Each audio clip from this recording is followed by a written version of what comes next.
आपके channel अद्विन math पे आपका स्वागत है। प्यारे बच्चे, आज के वीडियो में हम जानेंगे HTET PGT मैथ का जो पेपर हुआ था 2021 में उसका सॉल्यूशन, और वो भी अद्विन अंदाज में। जितने भी क्वेश्चन होंगे हम तकरीबन सभी क्वेश्चंस को करेंगे, पहले तो बुकिश मेथड से, उसके बाद फिर हम जानेंगे कि हम इस क्वेश्चन को छोटा कैसे कर सकते हैं अद्विन ट्रिक के द्वारा। तो आइए बच्चे शुरू करते हैं इस पेपर का सॉल्यूशन। सबसे पहले हम इसमें आते हैं क्वेश्चन नंबर 91 पे, जो मैथ का पोर्शन है। केवल मैं इसमें वही सोल्व कर रहा हूँ जो आपका मैथमेटिक्स में आता है। तो देखिए, शुरू करते हैं क्वेश्चन नंबर 91 से। इसमें दिया हुआ है कि if ABC are in GP, कि अभी 3 नंबर जो है GP में है, and A⁻1/x equal to B⁻1/y equal to C⁻1/z, तो देन XYZ वो किस में होंगे भाई? AP में है, या फिर GP में है, या फिर HP में है, या फिर वो क्या बना रहे हैं, एक रिलेशन इस टाइप का। तो आइए एक बार जान लेते हैं कि भाई क्या जो है इस सवाल का बुकिश मेथड है, जो तकरीबन आप सभी ने किया होगा। उसके बाद फिर हम जानेंगे इसका अद्विन ट्रिक के द्वारा सॉल्यूशन।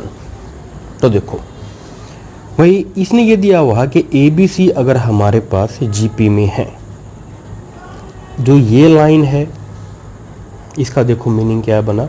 जो हमारे पास ये वाली लाइन है कि भाई अगर 3 नंबर GP में है तो इसका मीनिंग क्या होगा कि B/A इसका रेशो और C/B इसका रेशो वो जो है बराबर होगा। तो यहाँ से अगर मैं गुना कर लूँ आर पार, तो मेरे पास ये आ जाएगा कि भाई B² बराबर है AC, ये आ जाएगा। अच्छा, और इसने क्या दिया हुआ है कि A⁻x, ये इस टाइप के रिलेशन है, ये दी हुई है। एक तो ये हो गया भाई, एंड गिवन दैट, और देखो क्या दिया हुआ है। मज़ा आ जाएगा बच्चे, हर सवाल में देखना, आपको बहुत कुछ सीखने को मिलेगा। एंड क्या दिया हुआ है कि भाई A⁻1/x B⁻1/y एंड C⁻1/z। अब देखो तीनों के तीनों बराबर हैं। मान लीजिए कि ये बराबर किसी एनी नंबर कांस्टेंट जैसे कि हमने k ले लिया, ठीक है। अब अगर ये बराबर k के है तो देखिए यहाँ से इसका मीनिंग क्या होगा। अगर ये बराबर इसके है तो आ जाएगा कि भाई a बराबर क्या आएगा, वहाँ जाके पावर पलट जाएगी और ये हो जाएगा कि k⁻x, ठीक। सेम इसी सेंस में b बराबर आ जाएगा, ये y हमारा उस साइड जाके रिवर्स, यानी k⁻y, और c क्या आ जाएगा, k⁻z। अब हमको मिल गए A, B और C। अब उसने पूछा था कि अभी X, Y और Z कैसे होंगे, तो ये देखना है। इन सबको एक रिलेशन थी मेरे पास, यहाँ उठा के पुट कर दीजिए, ठीक है। तो इन सबको यहाँ हम पुट कर लेते हैं। तो फिर देखो भाई कि क्या बनता है ये सवाल। B² equal to AC, B का स्क्वायर, तो यहाँ आ जाएगा मेरे पास ये B की वैल्यू पुट कर दीजिए, k⁻y उसका स्क्वायर है। उसके बाद A हमारे पास ये है k⁻x, C हमारे पास ये है k⁻z, ये कर दिए। तो देखो इसे हम क्या लिख सकते हैं भाई, पावर जस्ट आपस में मल्टीप्लाई हो जाएंगी, यानी कि 2y, बेस सेम तो पावर ऐड हो जाएंगी। अच्छा, अब ये देखो दोनों का बेस सेम है तो पावर इक्वल, यानी कि 2y equal to x + z। और यहाँ से हमारे पास ये देखिए एक रिलेशन आ गया भाई। अगर 3 नंबर अगर AP में हो, यानी कि XYZ अगर AP में हो, तो ये कंडीशन होती है AP होने के लिए। वैसे भी इसको ऐसे लिख लो, नहीं समझ में आया हो तो, कि y बराबर है x/z। तो यहाँ से देखिए क्या लिख सकते हैं भाई, कि इसको यहाँ ले आते हैं कि y-x, इसको तो यहाँ ले गए, और ये जो एक जो y है इसको यहाँ ले जाओ, यानी कि z-y, यानी कि 2 नंबर का जो डिफरेंस है लगातार नंबर का, इसका मीनिंग क्या है कि जो ये देखो भाई XYZ, यानी कि y-x और z-y, इनका जो डिफरेंस है, अगर वो डिफरेंस बराबर आता है तो इसका मीनिंग क्या होता है प्यारे बच्चे, कि भाई जो x, y और z हैं वो किस में हैं, दे आर इन AP, मतलब वो अर्थमेटिक प्रोग्रेशन में है, ठीक है। अब अर्थमेटिक प्रोग्रेशन में देखो यहाँ ये जो डिफरेंस करने वाला जो है छोटा सा एक यहाँ और देख लो कि भाई अगर एक छोटा सा नोट डाल देता हूँ, हालांकि हम ये पढ़ रहे हैं बुक इस मेथड ही पढ़ रहे हैं, ट्रिक के मेथड बाद में जानेंगे। देखो अगर x y z ये भाई हमारे AP में है तो इसका मीनिंग क्या होगा, ये जो बीच वाला है ना इसका तो कर दो डबल, ठीक है, और इनका जो है प्लस कर दो, यानी कि हमें क्या मिलेगा कि भाई 2y बराबर है x जमा z, ठीक है। दूसरा अगर हमारे पास x y और z अगर ये GP में हो तो देखो क्या होगा भाई, यहाँ तो हमने इसका जो है डबल किया है, मतलब आगे मल्टीप्लाई यानी कि जस्ट ऐड किया है, यानी कि y जमा y। यहाँ क्या करेंगे, यहाँ तो हमने किया y जमा y, यहाँ क्या करेंगे y गुना y, यानी कि y का स्क्वायर, और इनको भी गुना कर लो, इसको 2 बार जोड़ दिया और इनको जोड़ दिया, बराबर कर दिया, इसको 2 बार गुना कर दिया y गुना y तो y का स्क्वायर और ये x गुना z। ये जो कंडीशन आती है कि बी स्क्वायर इक्वल टू ए सी, तो डायरेक्ट हम इस कंडीशन पे आ जाते हैं। लेकिन प्यारे बच्चे हमें देखो ये तो भी हो गया हमारा बुकिश मेथड, और जो है इस सवाल का जो आंसर है ये आ जाएगा कि दे आर इन एपी। लेकिन ये देखिए जिस बच्चे को भाई मैथमेटिक्स आता है वो तो ऐसे कर लेगा। अब लेकिन जो बच्चा जिसने मैथमेटिक्स छोड़े हुए काफ़ी टाइम हो चुका है तो वो देखो कैसे करेगा, फिर वो करेगा जनरल नॉलेज के द्वारा, मतलब सिंपली जो वो उसको बस ये पता होना चाहिए कि भाई एपी क्या होता है, जीपी क्या होता है, और ये कंडीशन दे रखी है, बस ये लगानी है। तो देखो अब हम करते हैं भाई सवाल को। नाउ अदविन ट्रिक देखिए, तो देखो उसमें दिया हुआ था कि भाई A B C they are in GP, ये कंडीशन है, एंड क्या दिया हुआ था कि ए की पावर x और b की पावर ये 1/x और ये 1/y और c की पावर 1/z, ये तीनों बराबर हैं। तो देन ये बताना था, अब ये क्वेश्चन लिख रहा हूँ मैं कि अभी जो x y और z हैं ये किस में है, AP में है, GP में है, किस में है, ठीक है। तो देखो कि भाई अब इस क्वेश्चन को हम कैसे करेंगे। तो देखो सीधी सी बात है यार, कोई भी 3 नंबर ले लो जो कि GP सीरीज बनाते हो, तो हमने ये ले लिया कि जैसे कि भाई लेट GP सीरीज मान लो किसी भी टाइप की, जैसे जो GP है वो हमने ये मान ली कि 2, 4 और 8 ये GP सीरीज मान ली। तो उस हिसाब से देखो हमारे पास ये तो A हो गया, ये B हो गया और ये मेरे पास C हो गया। ABC GP में है तो ये कंडीशन के हिसाब से हमारे पास ये आगे 2, 4, 8, ठीक है। अब वो ये बोला कि भाई ये जो 3 नंबर हैं ये बराबर हैं।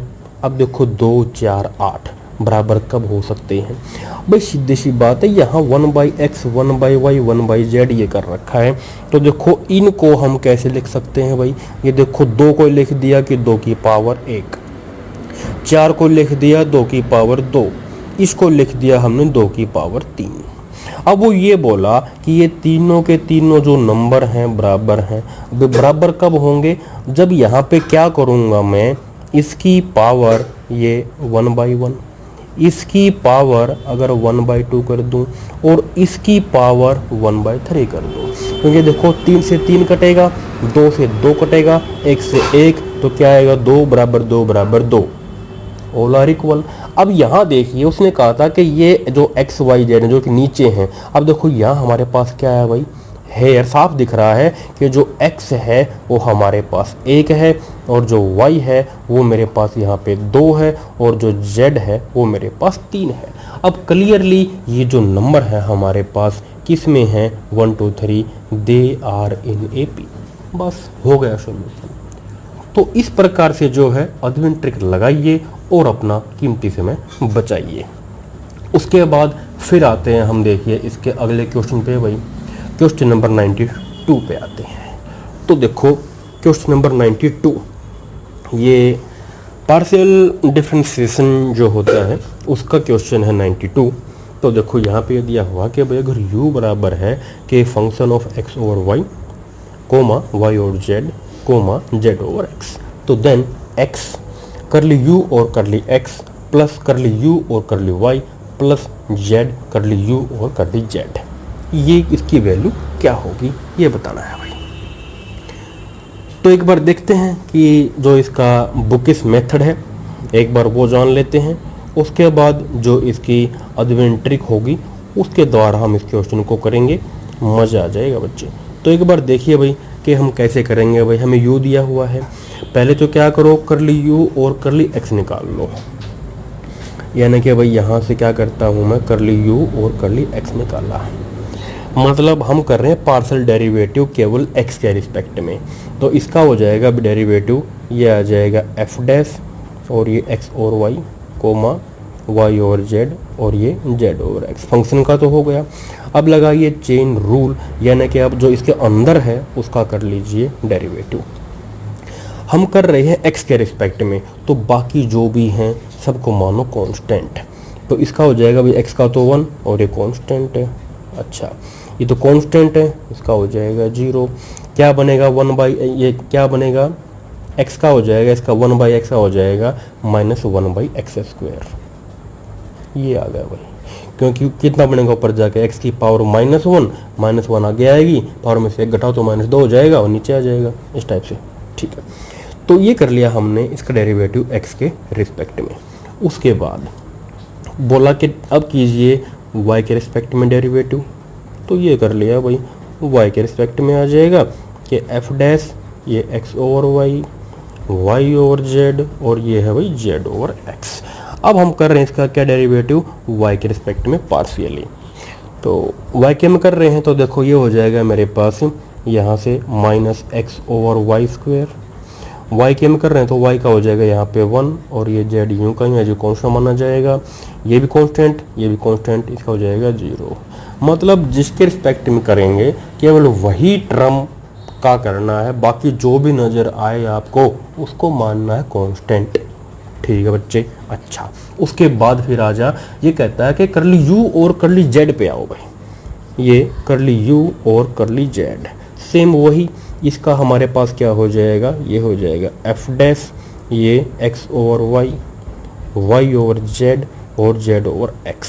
अब कीजिए इसका जो चेन रूल से करते हैं, z के हम कर रहे हैं तो ये कांस्टेंट, इसका 0, इसका हो जाएगा मेरे पास minus y over z square और z का हो जाएगा हमारे पास 1 और ये आ जाएगा x। इतना काम कर डाला। अच्छा अब वो ये बोला कि ये जो करली u और करली x है इसकी मल्टीप्लाई तो x से करनी है, और जो ये y वाला है इसकी मल्टीप्लाई y से करनी है, और जो z वाला है इसकी मल्टीप्लाई z से करनी है। तो इतना सा काम करते हैं, तो ये देखो कि हमारे पास क्या आएगा।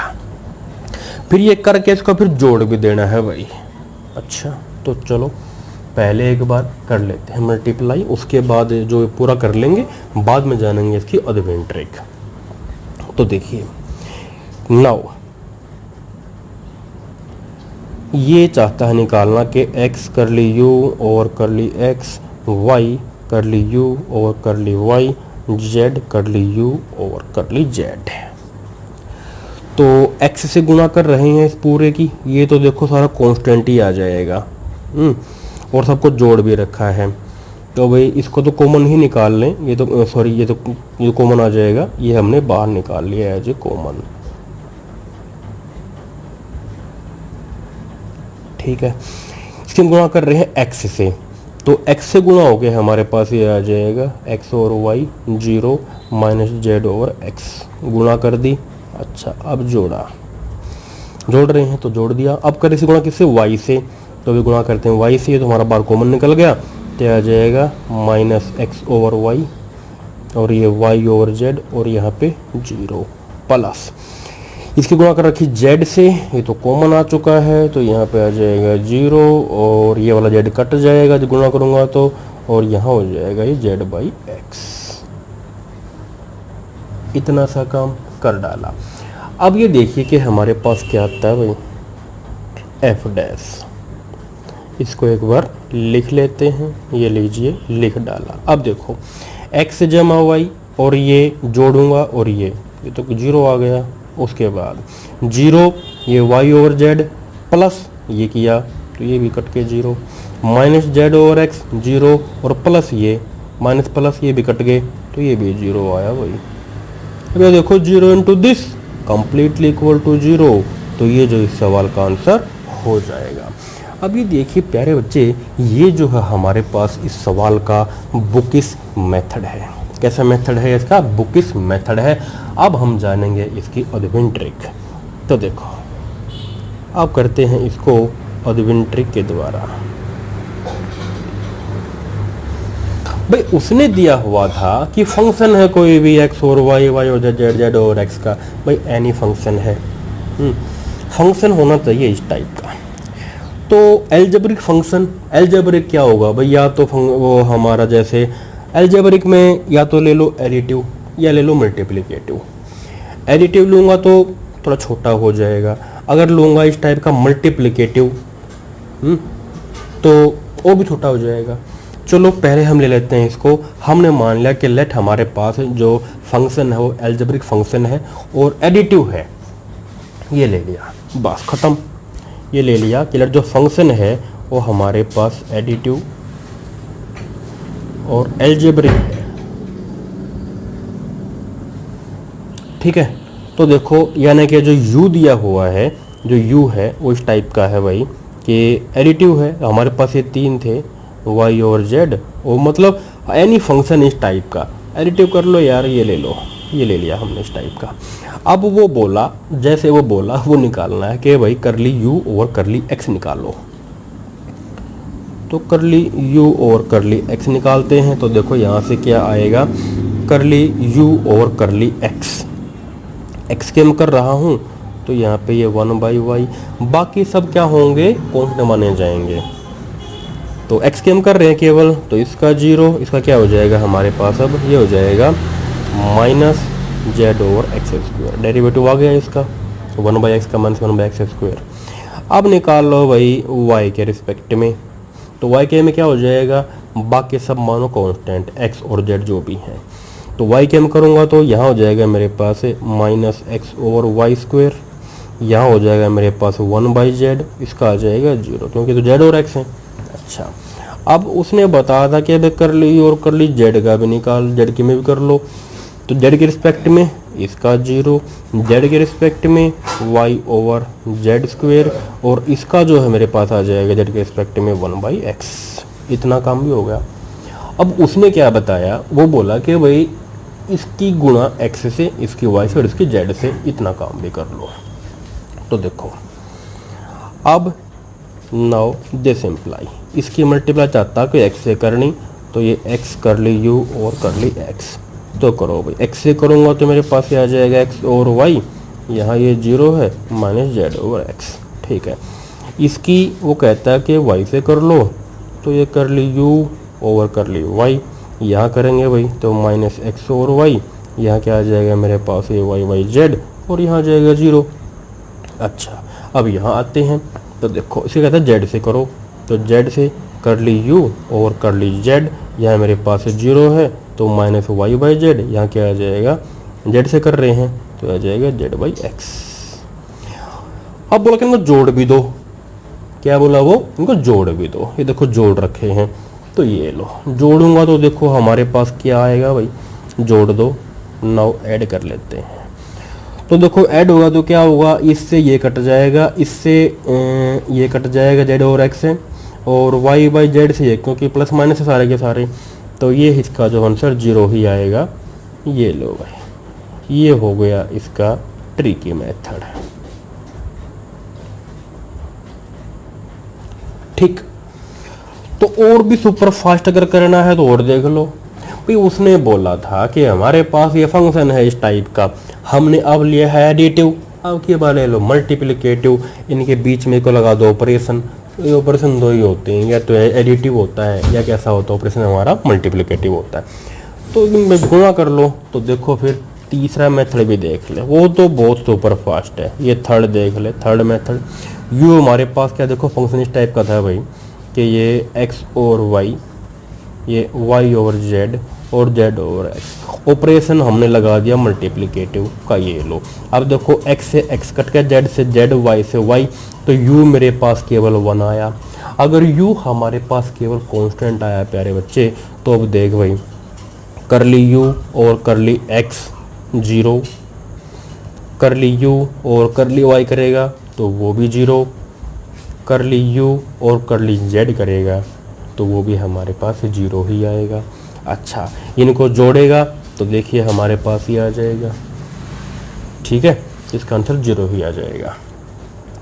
तो इस प्रकार से जो है हम अपना कीमती समय बचा सकते हैं लगभग हर सवाल में जो है अद्विन ट्रिक अप्लाई करके। सारे क्वेश्चन करेंगे प्यारे बच्चे, मज़ा आ जाएगा। अब ये देखिए क्वेश्चन नंबर 93 पे आते हैं भाई। Area bounded by x square equal to 4y and x equal to 4y minus 2, ये सवाल दिया हुआ भाई। देखो गिवन करो हमारे पास क्या क्या है। पहले एक बार वही जो इसका बेसिक जो नॉलेज है, इसका जो बेसिक जो मेथड है, इसको उससे कर लेते हैं, यानी कि बुकिश मेथड के द्वारा। उसके बाद हम जानेंगे बिना किसी फॉर्मूले के इस सवाल का आंसर अद्विन ट्रिक के द्वारा।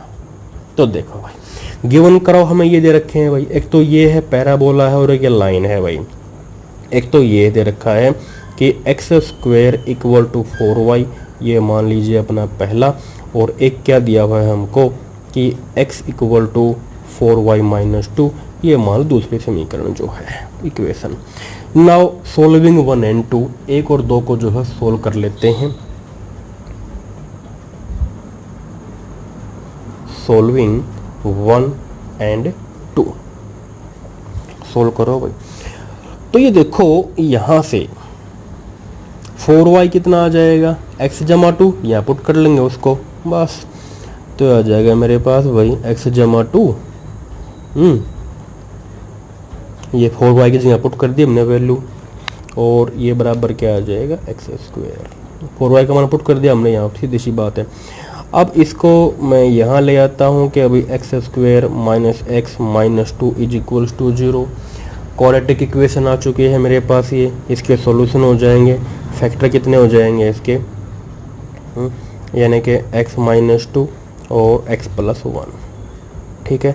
तो यहाँ से वैल्यू आई है मेरे पास x की 2 आ गई और कितनी आ गई, माइनस 1 आ गई। अब जब चेक कर लो कि अभी x अगर 2 है तो y कितना है, और माइनस 1 है तो y कितना है। अब देखो भाई, x अगर 2 है तो y की वैल्यू क्या आएगी, यहाँ से देख लो। व्हेन जब x 2 है तो यहाँ से देखिए ये 4y, इसको यहाँ ले आते हैं, यानी कि x प्लस 2 और y हमारे पास क्या आ जाएगा भाई, x की जगह 2 कर रहा हूँ मैं, तो ये 2 प्लस 2 और यहाँ 4 कट जाएगा, तो y मेरे पास देखो 1 आया कटने के बाद।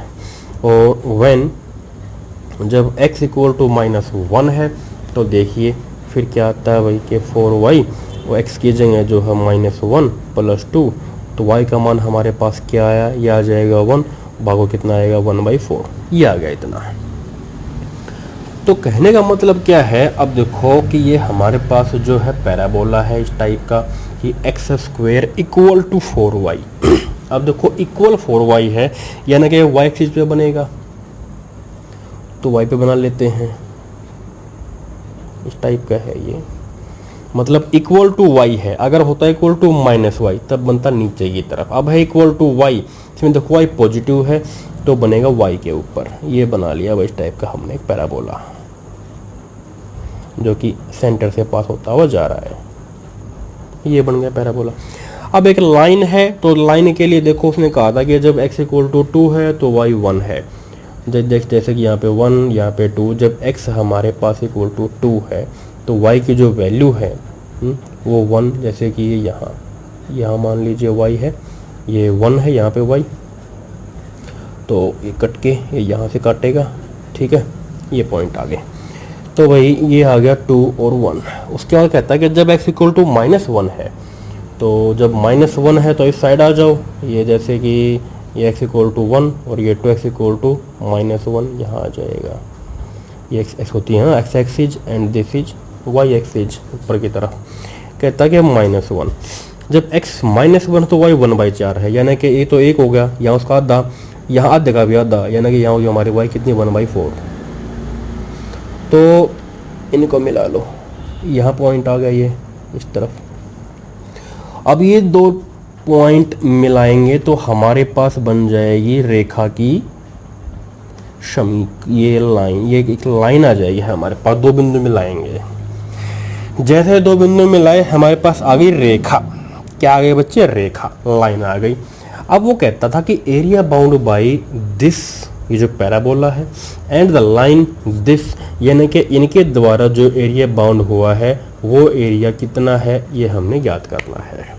ठीक है भाई, अब इसको निकालते हैं। घबराइए मत प्यारे बच्चे, अद्विन ट्रिक के द्वारा करेंगे बाद में, जो कि काफ़ी यूनिक होती हैं, मज़ा आ जाएगा बच्चे। तो अब देखो भाई, रिक्वायर्ड एरिया, अब वो निकाल लेते हैं। नाउ रिक्वायर्ड एरिया करो भाई, रिक्वायर्ड एरिया कितना आएगा इसका? देखो कैसे करते हैं, हम चलते हैं इस x एक्सिस के अकॉर्डिंग चलते हैं कि भाई हमारे देखो x कहाँ से कहाँ तक जा रही है। भाई x यहाँ -1 से लेके हम 2 तक गए हैं।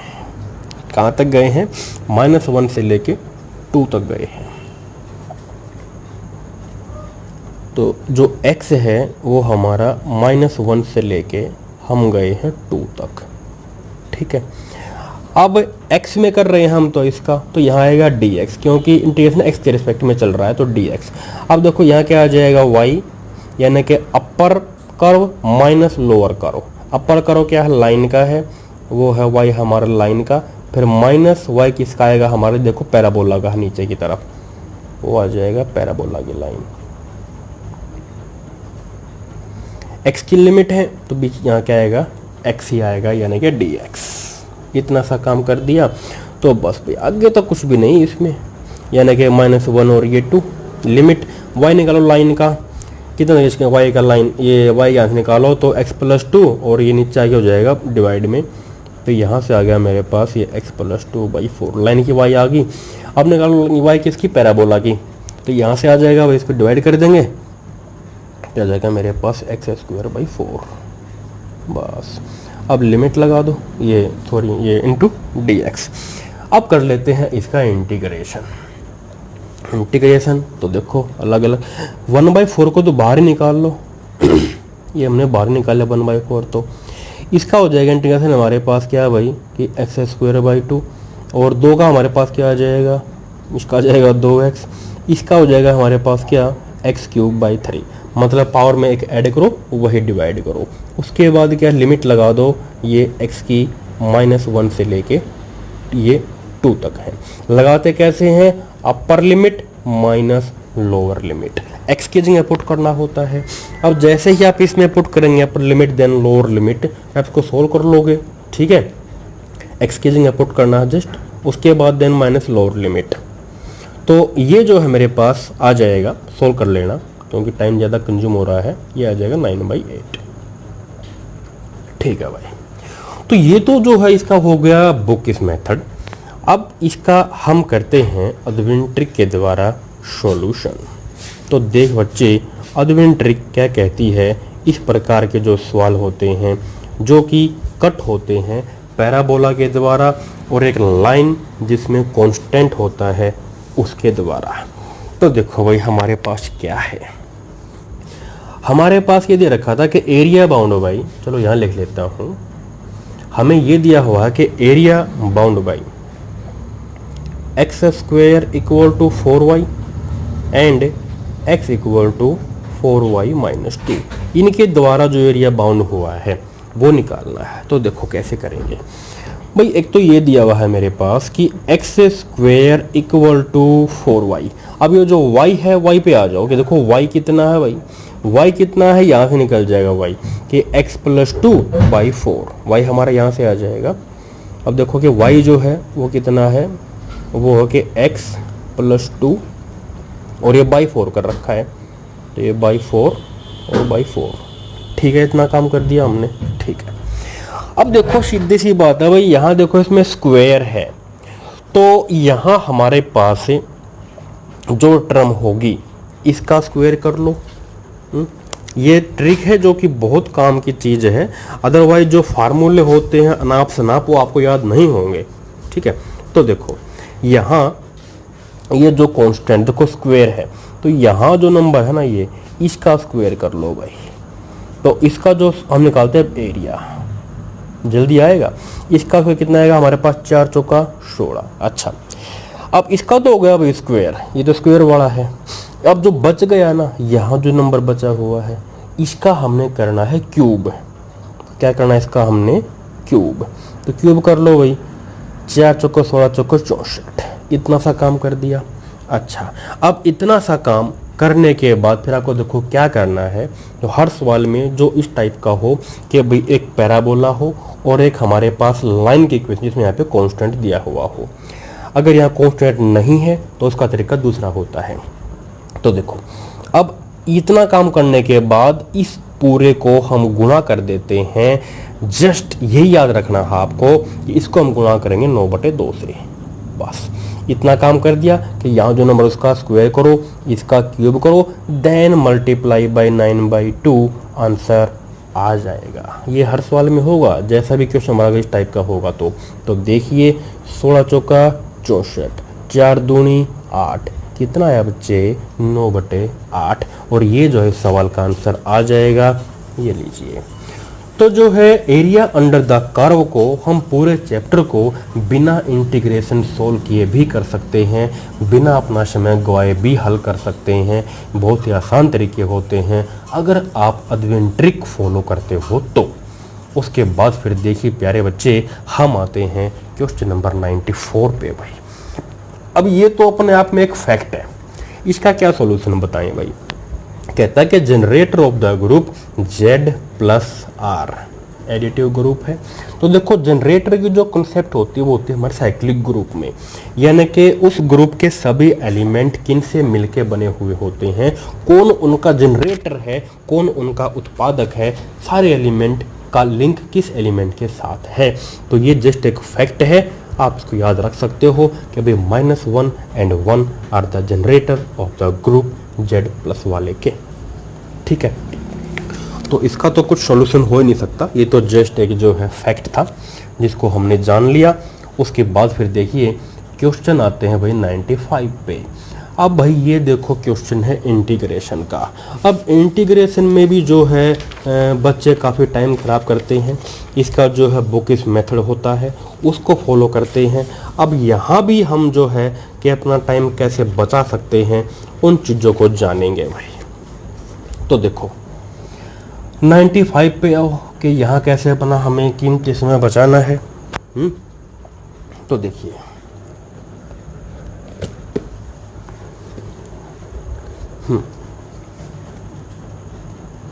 Question number 95। तो जैसे ही हमने ये इंटीग्रेशन देखा तो देखते ही लिमिट पे ध्यान गया पहले तो कि अभी लिमिट में दे रखा है। तो ये जो क्वेश्चन है ये क्वेश्चन 100% किसका है, डेफिनेट इंटीग्रल का है। और डेफिनेट में क्या होता है कि जब भी लिमिट ऐसे उल्टी पुल्टी होती हैं, मतलब -2 प्लस होता है, सेम लिमिट है जैसे π/2 से π/2, लेकिन जो है इसका जो निशान है वो बदला हुआ है। तो जब भी लिमिट ऐसे उल्टी पुल्टी हो तो ऑलवेज चेक कीजिए कि ये जो फंक्शन है हमारा इवन है या ओड है। फंक्शन कैसा है, इवन है या ओड है। ओबियसली ये देखिए जो कोस है, कोस हमारा कैसा होता है, कोस होता है इवन फंक्शन। क्योंकि देखो कोस में क्या होता है भाई, पहले जानते हैं इसका बुकिश मेथड। तो ये दो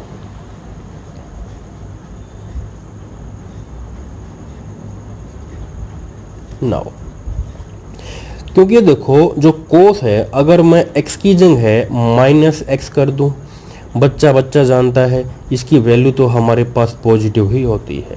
क्योंकि कोस के अंदर पावर होती है, वो जो नेगेटिविटी होती है उसको पी जाता है, केवल हमारे पास पॉजिटिव वैल्यू ही आती है इसकी। तो अगर हमारे पास कोस एक इवन फंक्शन है, कैसा फंक्शन है, अगर इवन फंक्शन है तो देखिए भाई हम इसको क्या लिख सकते हैं, ये प्रॉपर्टी होती है डेफिनेट इंटीग्रल की। देखो इसको लिख सकता हूं मैं कि यहाँ 0 से स्टार्ट कर दूंगा और यहाँ आगे 2 लगा दूंगा और ये π/2। तो इसको लिख लेता है एक बार। तो ये देखिए cos x minus cos cube x और पूरे का जो यहाँ पे अंडर द रूट है और फिर है वही ये dx। इतना सा काम है। अच्छा, तो अब यहाँ से देखिए कैसे करते हैं इसका सॉल्यूशन। पहले तो जैसे कि यहाँ से मैं cos को कॉमन ले लेता हूँ तो आ जाएगा ये 0 से π/2। अगर हम cos कॉमन ले लें तो बचेगा 1 माइनस cos स्क्वायर x और ये पूरे का जो अंडर द रूट dx। इतना काम कर लिया। उसके बाद फिर देखो ये 0 से π/2 आगे 2 है। ये हमारे पास क्या होता है, साइन स्क्वायर x होता है। और साइन स्क्वायर से कट जाएगा अंडर द रूट तो खाली कोस पे रह जाएगा, यानी कि कोस x अंडर द रूट और साइन का तो कट जाएगा भाई। ये लीजिए साइन x से dx। इतना काम कर दिया हमने। तो ये आगे हमारे क्वेश्चन नंबर फर्स्ट। अब यहाँ देखो क्या करते हैं, जो बुकिश मेथड हमारा शुरू अब होता है, यहाँ से ट्रिक भी बनेगी। तो एक बार कर लेते हैं बुकिश मेथड से। तो ये देखिए भाई, अगर हम यहाँ पे करते हैं अप्लाई मेथड ऑफ सब्स्टिट्यूशन, तो ये देखिए पुट, अगर मैं यहाँ पुट कर लेता हूँ ये पुट कर लिया कि जो कोस x है उसको हमने t मान लिया। अब देखो जब भी कभी पुट करते हैं इंटीग्रेशन में प्यारे बच्चे ध्यान रखना, ऑलवेज डिफरेंशिएशन भी होगा, वो तो ऑलवेज होगा। तो देखो कितना हो जाएगा डेरिवेटिव, वो हो जाएगा माइनस का sine x dx is equals to dt। अब जब भी इंटीग्रेशन हमारा डेफिनेट है, हमने देखो इसको किस में लेके आए हैं, t के टर्म में। पहले क्या था, ये x के टर्म में। अब देखो जो लिमिट है वो है मेरी x की, यानी कि x गया है 0 से लेके π/2 तक। लेकिन अब मैं किस में ले आया इसको, t में। अब लिमिट कहाँ आएंगी इसकी, t में आएंगी। अब वो भी चेक कर लो भाई, नाउ वो भी चेक करनी पड़ेंगी कि लिमिट पे क्या प्रभाव पड़ा इसका।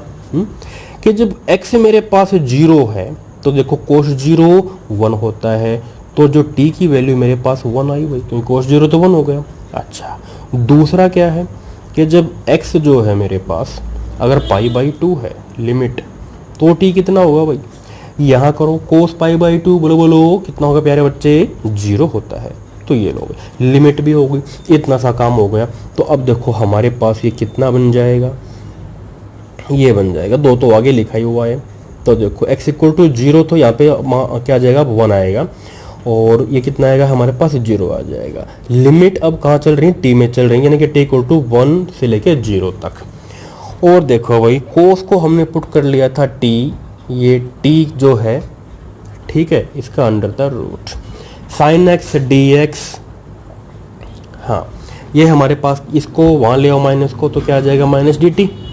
ये लो भाई माइनस, ये आ जाएगा, इसकी जगह हमारे पास क्या हो गया माइनस dt। माइनस हमने बाहर लिख दिया। अब बस भाई इसको तो अब आगे सोल्व ही कर लो। तो देखो करो इसको सोल्व। ये हमारे पास जो है -2, t की पावर कितनी है, ये 1/2। तो कैसे होता है इसका इंटीग्रेशन, पावर में ऐड करो, 1/2 में ये लीजिए एक ऐड किया, जो ऐड किया है वही डिवाइड भी करना होता है। ये लोग वो डिवाइड भी कर दिया। अब लिमिट क्या है इसकी, 1 से लेके 0 तक है। लगाते कैसे हैं, upper limit minus lower limit. तो भाई अब यहाँ जो है इसकी लिमिट लगा डालो, तो देखिए कि कितना आएगा हमारे पास। ये अब ये आ जाएगा -2।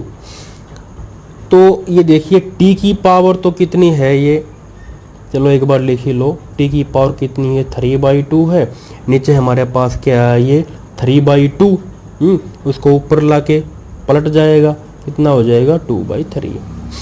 और यहाँ केवल यही बचा भाई, लिमिट थी 0 और 1। पहले यहाँ 0 लगाओ तो ये -4/3, तो ये 12 वाला हो जाए 4/3।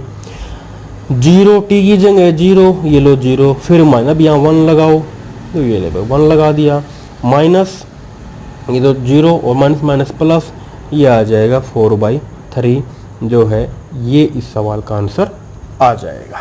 इतना सा काम हो गया भाई। अब आते हैं अदविन ट्रिक पे कि अब इस सवाल में जो है हम अदविन ट्रिक कैसे लगाएंगे, अपना कीमती समय कैसे बचाएंगे। प्यारे बच्चे ये हमको जानना है, तो आइए अभी जानते हैं कि कैसे। ये देखो यहाँ तक तो करना ही पड़ेगा इतना का, तो फिर देखिए अब करते हैं भाई इस क्वेश्चन को हम अदविन ट्रिक के द्वारा। देखो यहाँ तक तो आपको करना ही पड़ेगा इस ऐसे ही चलते हुए जैसे हम आए हैं यहाँ तक तो, ठीक है। उसके बाद देखो भाई हमें ये लगाना ये वाला अपना result, this is the important result, मतलब फंक्शन है उसकी पावर जो भी हो, साथ में अगर उसका डेरिवेटिव है तो देखो हमें फिर कैसे करना होता है। तो ये था भाई हमारे पास इस टाइप का जो सवाल था कि बाहर तो ये 2 है, लिमिट ये 0 से लेके π/2 तक है, ये हमारा फंक्शन है कोई भी, ये cos x, इसकी पावर ये है 1/2 और इसका देखो डेरिवेटिव ये है sin x। अब भाई ये देखो cos का डेरिवेटिव तो क्या होता है, वो होता है माइनस साइन, तो कोई नहीं प्यारे बच्चे माइनस लगा ले, एक माइनस यहाँ भी लगा ले, माइनस माइनस प्लस, बस खत्म। अब रिजल्ट सेम अप्लाई कर दे वही ऊपर वाला, अगर कोई डेरिवेटिव अगर कोई फंक्शन है साथ में जो भी पावर हो, साथ में अगर उसका डेरिवेटिव चिपका हुआ है तो पावर में ऐड कर, वही डिवाइड कर एंड गेट योर आंसर। तो देखो तो फिर ये हमारे पास क्या हो जाएगा -2। तो ये देखो कि यहाँ जो है इसकी पावर में एक ऐड करो तो क्या आ जाएगा, ये 3/2 और वही डिवाइड करो, ये लीजिए 3/2। अब इसकी लिमिट लगा डालो 0 से लेके π/2, लग गई लिमिट। अब देखो भाई लगाते कैसे हैं, upper limit minus lower limit, इसको तो बाहर ही ले आओ, कितना हो जाएगा, ये यहाँ आके पलट जाएगा, यानी कि 2/3 हो जाएगा। पहले अपर लिमिट लगाओ, cos π/2 वो तो 0 होता है, ये लीजिए 0 आ गया। Now apply lower limit, cos 0 वो 1 होता है, ये लो भाई। तो माइनस माइनस प्लस और 2 दूनी 4/3, ये लीजिए प्यारे बच्चे ये सवाल का आंसर आ चुका है। आया मजा बच्चे। उसके बाद फिर देखिए अगले सवाल पे आते हैं भाई। ये देखो ये जो सवाल है प्रॉपर्टी ऑफ ट्रायंगल का सवाल है। अब प्रॉपर्टी ऑफ ट्रायंगल से भी क्वेश्चन आता है डेफिनेटली, तो अब आइए एक बार इसको भी देख लेते हैं भाई।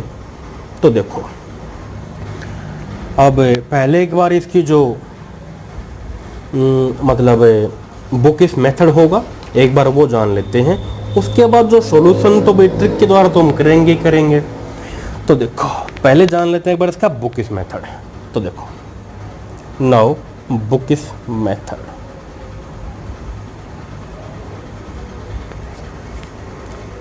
तो देखिए कि क्या दिया हुआ इसके अंदर।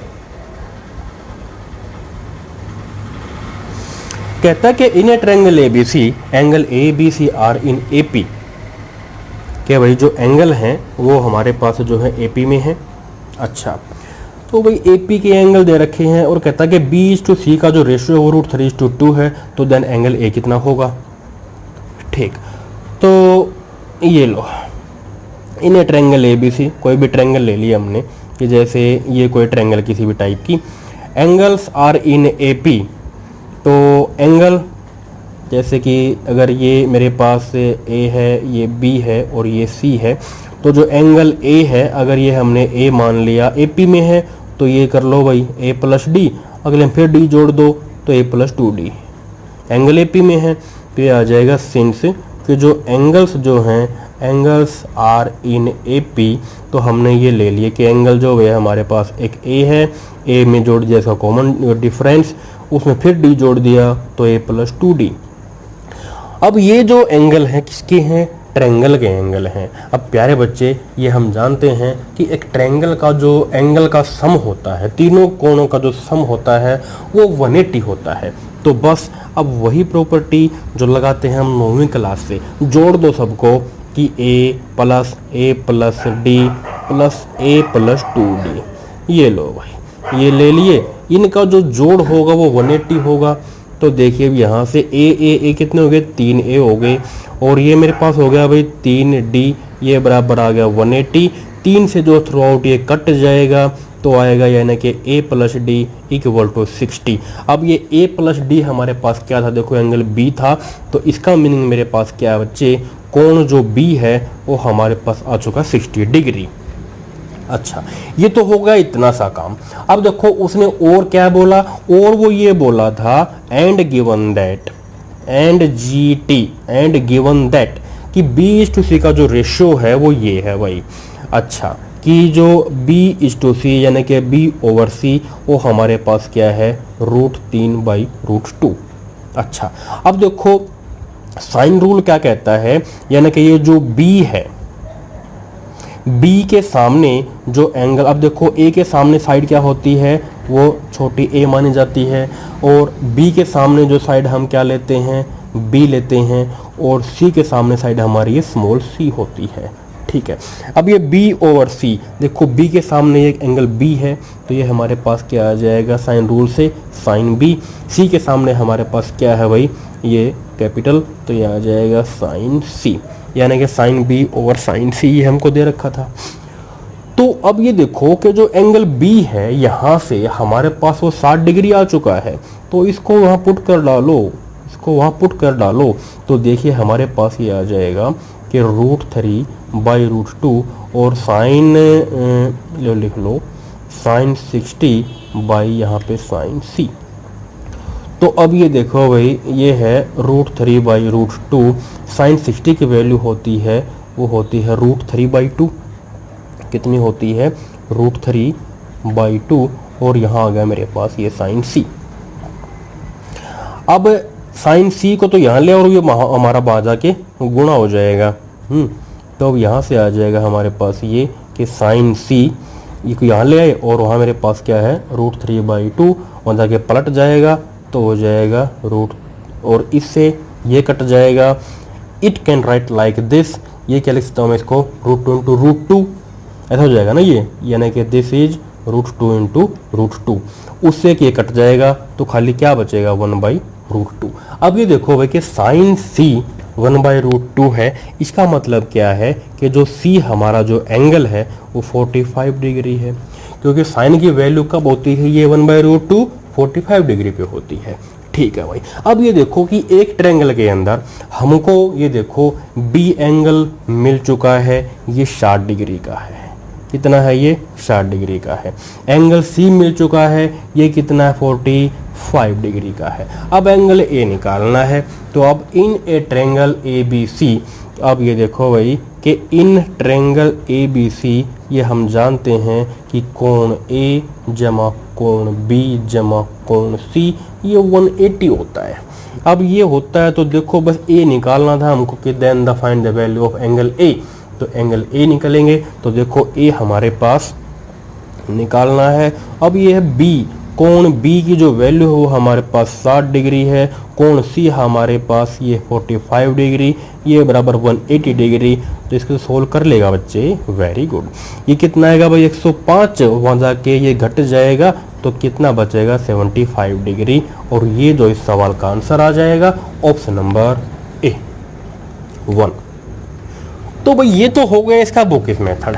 अब आते हैं अपनी ट्रिक पे कि अद्विन ट्रिक क्या कहते हैं इस प्रकार के सवालों में। ये देखो, नाउ बाय यूजिंग अद्विन ट्रिक, सभी क्वेश्चंस प्यारे बच्चे, जितने भी क्वेश्चन होंगे हम सबको अद्विन ट्रिक के द्वारा ही करेंगे, मजा आ जाएगा। अब देखो कि अद्विन ट्रिक से ये सवाल जो है हमारा कितना इजी हो जाएगा।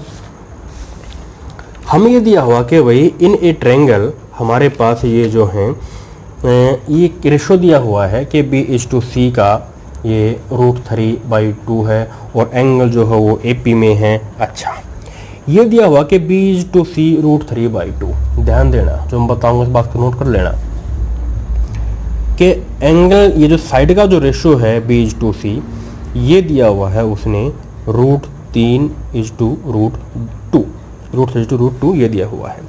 ये हमारे पास है साइड रेशो, ये क्या दिया हुआ है, this is the side ratio. अगर हमें निकालना पड़ जाए एंगल का रेशो तो कैसे निकलेगा, एंगल का रेशो निकालने के लिए देखो क्या होगा, तकरीबन जब भी साइड रेशो गिवन हो और हमें निकालना पड़े एंगल का रेशो, तो इनको या तो डिवाइड कर दो 2 से, या कर दो √2 से, या कर दो 2√2 से, तो निकल जाएगा रेशो। तो देखो भाई, इसको अगर मैं डिवाइड कर लेता हूँ अब, तो देखो बोथ साइड 2 से कर लेता हूँ। तो यहाँ भी मैंने 2 से कर लिया। तो देखो 2 से करने के बाद क्या होगा भाई, डिवाइड, ये हमारे पास आया √3/2, ये कट जाएगा, कितना है 1/√2। अब ये देखो बोथ साइड अगर मैं साइन लगाता हूँ, क्योंकि साइन ही बताएगा है एंगल का रेशो, तो अब अप्लाई बोथ साइड साइन। अब देखो साइन √3/2 ये वैल्यू कब होती है, 60 पे होती है, और साइन 1/√2 ये वैल्यू कब होती है, 45 पे होती है। अब ये देखो बी के सामने जो मेरा एंगल आया है वो ये बी आया है, और जो साइड सी थी उसके साथ मेरे पर जो एंगल आया है वो एंगल सी आ चुका है। अब एक ट्रायंगल के अंदर 2 एंगल हमको पता है, फाइंड करना हमको थर्ड एंगल, तो हो जाएगा नाउ इन द ट्रायंगल, ये है भाई ABC, बी हमारे पास आ चुका है इसका 60 डिग्री, सी 45 डिग्री, ये निकालना है। तो तीनों का जोड़ 180 होता है, घट जाएगा ये 105, तो 75 डिग्री जो इस सवाल का आंसर आ जाएगा। इस प्रकार से अपना कीमती समय बचा सकते हो बच्चे। उसके बाद फिर देखिए भाई,